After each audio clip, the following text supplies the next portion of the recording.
Hello and welcome, I'm your host No Hops, and yes, this looks like a pretty different setup to my last video, and that will be because this is a new series called Hop Takes, a show that allows a hopelessly obsessed NBA fan like myself to spew out all my takes on NBA teams and players. Since this is the first episode, I think there's no better place to start than with my favourite team, the Dallas Mavericks. As well as that, I also had a look at the comments and counted up that a whopping 20% of all the comments were requesting a Mavs vid. And with demand like that, I can't really say no, can I? This team got knocked out of the playoffs in quite possibly the most painful series I have ever had to endure. I thought that the Clippers would take the series going into it, if I'm going to be honest. But nonetheless, it makes me mad that the Mavs gave me hope on multiple occasions, but then lost their shot at taking revenge on the team that beat them last year. When this team got knocked out though, it really told the world that Luka can play like a basketball deity, but he is never going to win with the current players around him. Before we get into the other players though, trust me, I can't wait, we first got to talk about Luka. At the time of this recording, Luka hasn't signed the rookie max extension since he just made the All-NBA first team. But when he does, it means two things. One, we can expect him to stay with the Mavs for at least another 4 to 5 years, which is awesome. Two, he is now getting paid over 5 times as much and our cap space is going to suffer. The benefits obviously outweigh the cons because, it's Luka. But cap space is definitely something to keep in mind, seeing as we're trying to build a team around him and somebody is getting paid $30 million a year to do jack shit. But yeah, when it comes to Luka's game, I can't really fault him in any way at this point, like he's 22. Other than the fact that he couldn't hit free throws to save his goddamn life. But I'm fairly certain this isn't going to be a long-term issue. As time goes on, he'll get stronger and probably somehow find a way to improve his fundamentals even more, and get better and better efficiency across the board. Needless to say, I don't think there's any reason to be worried about him. Now, I want to introduce the discussion about this next player by taking a quote from one of the greatest movies of all time, Sing. "When you're at rock bottom, you have nowhere to go but up." So considering that line, is Kristaps Porziņģis' value to the Mavs at rock bottom currently? I sure fucking hope so. There are two opposing arguments when it comes to this dude.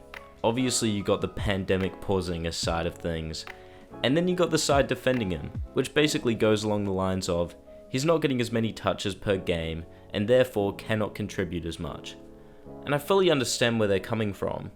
You can't get 20 points a game if you're only taking 5 shots.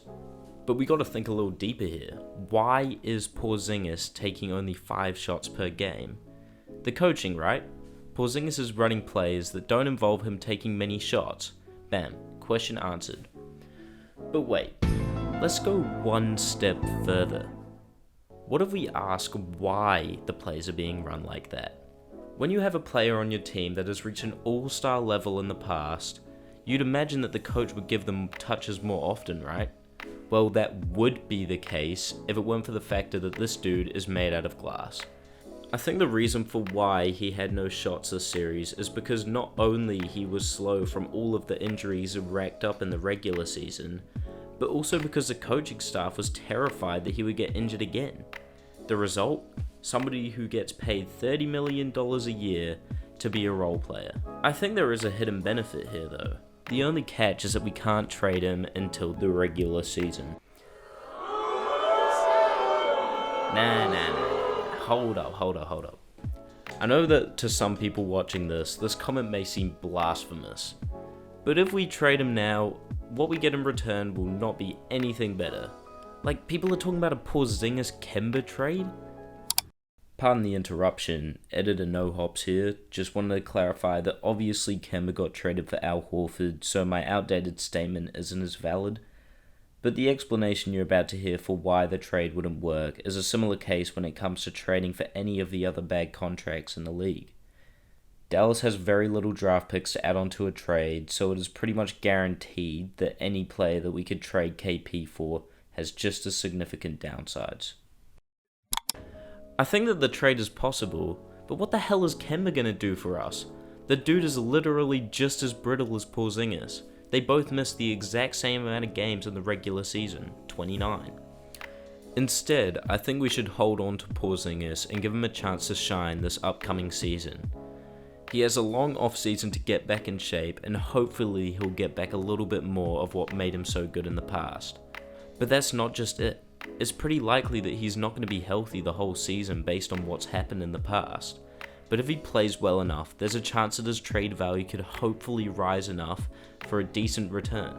Chances of this happening are pretty low though, and if by some miracle we can make a good trade for him this off-season, then by all means go for it. And also, this is only considering that he improves. In the regular season, Kristaps played much better on average, but it has now become clear that injuries are part of his game. Now moving on to their coach, a now vacant spot after Rick Carlisle departed. I'm of the opinion that Carlisle wasn't responsible for the season's end, but some people think otherwise, saying Carlisle should be fired because of how he had the ball distributed throughout the playoff series. Luka was scoring or assisting on a majority of all the points that the Mavs were getting, which shows a clear reliance on one player, and in turn results in basketball that will not get you wins. Sorry, Mike D'Antoni. And yes, I agree that Luka was doing everything, and that the style of play will never get you a win, but you absolutely cannot blame the coach for this situation.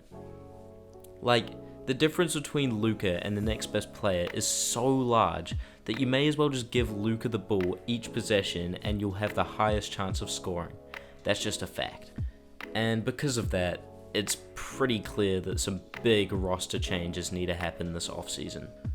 To any Mavs fans watching this, I have one message for you to take away from this video. Do not take Luka for granted. Because if the Mavs don't win a championship or get really close, i.e. a finals appearance that isn't a sweep by the time that his contract has expired, then is it actually guaranteed that he'll stay? He has no reason to stay if he isn't winning, so Dallas has to enter win now mode and get him some backup. Porzingis or not, please just get him someone who can make their own shot. I'm not a GM, and I'm sure the Mavs organization is coming up with the exact ways of making this happen. So I'm not going to make any recommendations, but we can definitely expect some big changes this offseason. So, on a scale of 1 to 10, how worried should you be as a Mavs fan for the future of this team? I'm giving them a solid 2.5. The only worry here is that Dallas doesn't make enough changes to go into contention. But realistically, we have Luka going into the next few years, and he's just going to keep getting better and better. Along with that, we have Frovid 91 not being as big of an issue this upcoming season, which means we won't get completely screwed over by players being taken out for health and safety protocol like we were at the start of the season. But yeah, overall I'm feeling pretty happy with how things are going. We are a key piece or two away from contending.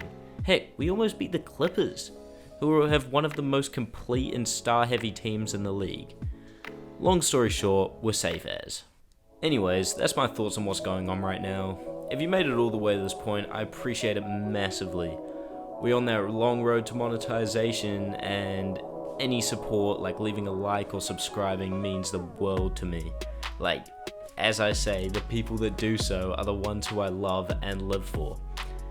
I also made an Instagram for this channel, so if you want to interact with me in any way or get updates on the next videos, chuck me a follow. Link in description. Anyways, this has been No Hops, and I'll see you in the next one.